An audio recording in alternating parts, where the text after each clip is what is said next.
very shortly after that, I was in private practice, and of course we were doing, as beginners, about anything we could to survive. And I got a call one day from Cappy, and he said, "Doug, good to talk to you again." You know, he said, "Listen, there's a problem here. We've got some lawyer here in our county claiming that he's with your law firm, and he can't possibly be with your law firm." And I said, "Well, why not?" He says, "Well, because he's defending a porno X-rated bookstore. And I know that you would never allow anything like that. I mean, I know you, Doug. You're not that kind of person." I said, "Well, Cappy, guess what? I am that kind of a person." He says, Cappy was, I think, I don't know, maybe I'm overstating it, but I remember that conversation very vividly because Cappy and I had spent so much time together, you know, in the Barefoot case and getting it ready for hearings and taking it to the Supreme Court and all this stuff. And I think he was seriously disillusioned, you know.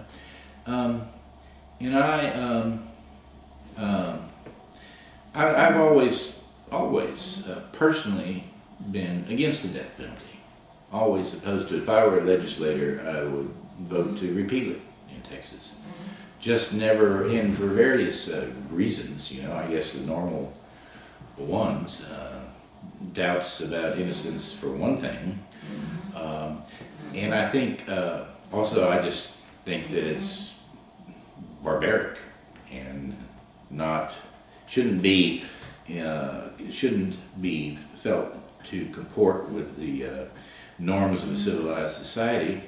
I guess the main reason, though, that it always offended me was the disparity in its imposition. You know, you're white and got money, you're black and got no money. The outcomes statistically are, well, not just the outcomes, even as to whether the death penalty is charged.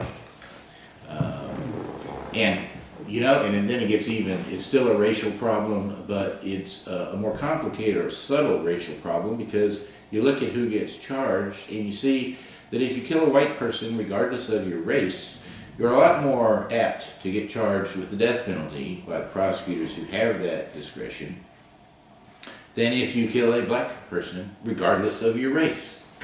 And the whole thing, I mean, when you get into the arbitrariness of it and the unfairness of it, that's really what does it for me, because if you have a penalty that is that ultimate, it's got to be done in a way that at least internally does justice. And when the statistics show the disparities are as gross as they are, it's just completely offensive to me. And I'm one of these far out people that is embarrassed to live in a state that's, I don't know, aren't we still ahead of Florida, or are we right behind them? I don't remember, but wherever it is, not good, in my opinion. And reason I mention all that is that, you know, especially I've been in private practice now, 27 years, I guess, and I've represented lots of scoundrels, you know, quite a few of them. I don't ever try to pretend that they're pure as the new driven snow. I know what they are, but they have their right to a day in court. You have ethical responsibilities as a lawyer, not to knowingly put on perjured testimony, to reveal adverse authorities to the court, not to hide unfavorable facts or unfavorable documents. So there's the rules of the game. And so within the rules of the game, every person is entitled to an attorney. And that's the way I looked at it. Sometimes I believed in the justness of my cause because I just couldn't help it. That was certainly true in the Daniel Johnson case, the class action against the parole board that I spoke of, and sometimes other times. And majority of the cases, I can see it in both ways as far as, you know, who, quote, deserves to win from some kind of moral or ethical standpoint. Really, that's not my concern. It's the legislature's concern. They're the courts. They decide who can sue who for what and what the penalties are for this and for that.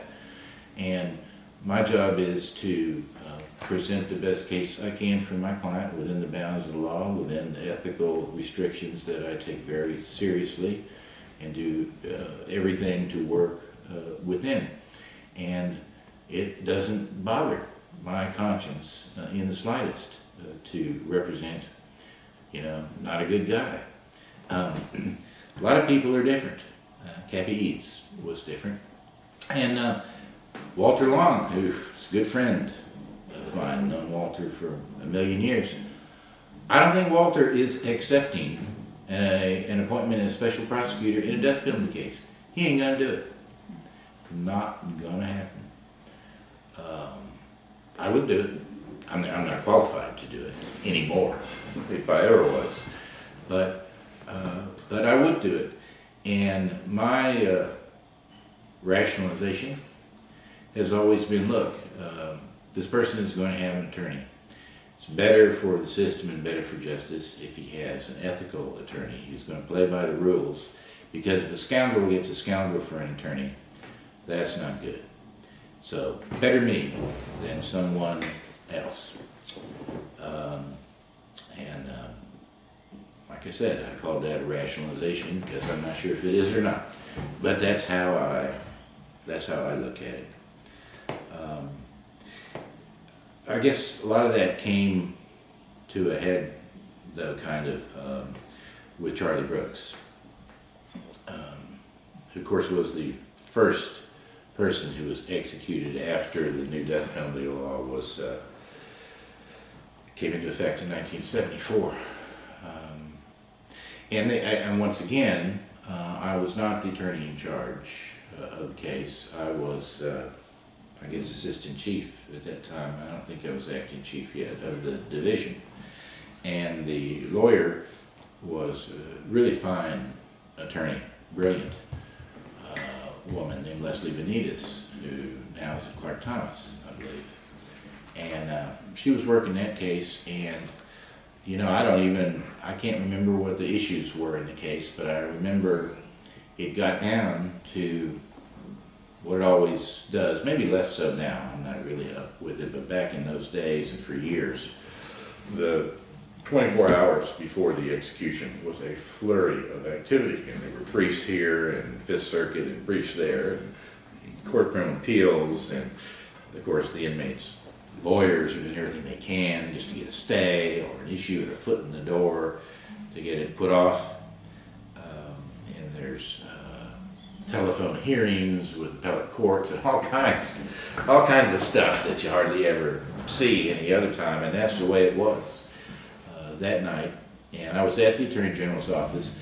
We must have been a secretary there of some sort, or a legal assistant, I don't remember that, I just remember Leslie and me doing all this stuff.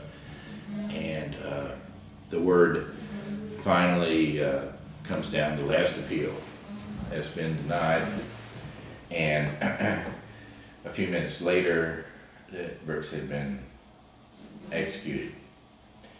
And there was, there was not any celebration in that office. You win a big case, a lawyer feels really good. We've got this competitive urge, that takes over in these things, but not for that. We probably did feel some of that when, Supreme Court said, okay, denied on this last appeal. But even then, the gravity of what that meant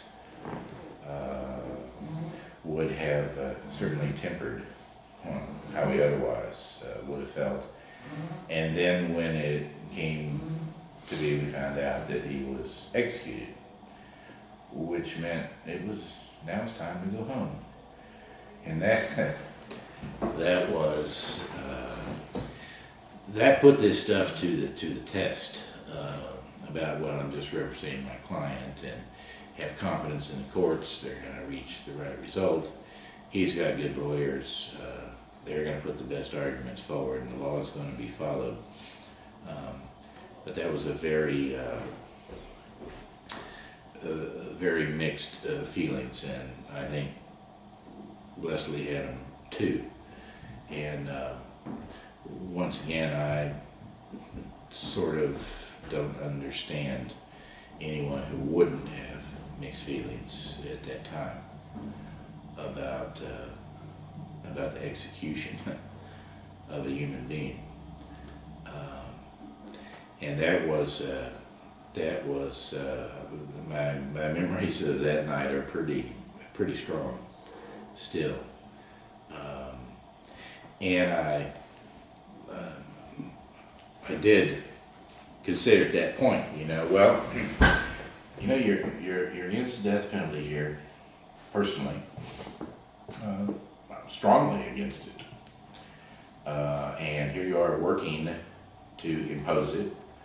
Now you have kind of a limited role, but that really has got nothing to do with it. You're doing everything you can, coming up with all the ideas you can, coming up with suggestions to counter arguments against the carrying out of the death penalty this night in this office at this time.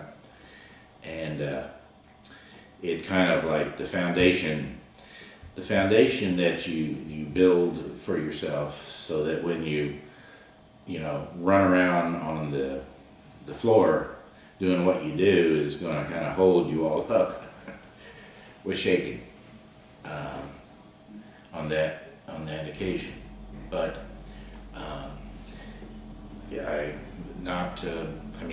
I continued to supervise death penalty cases after that.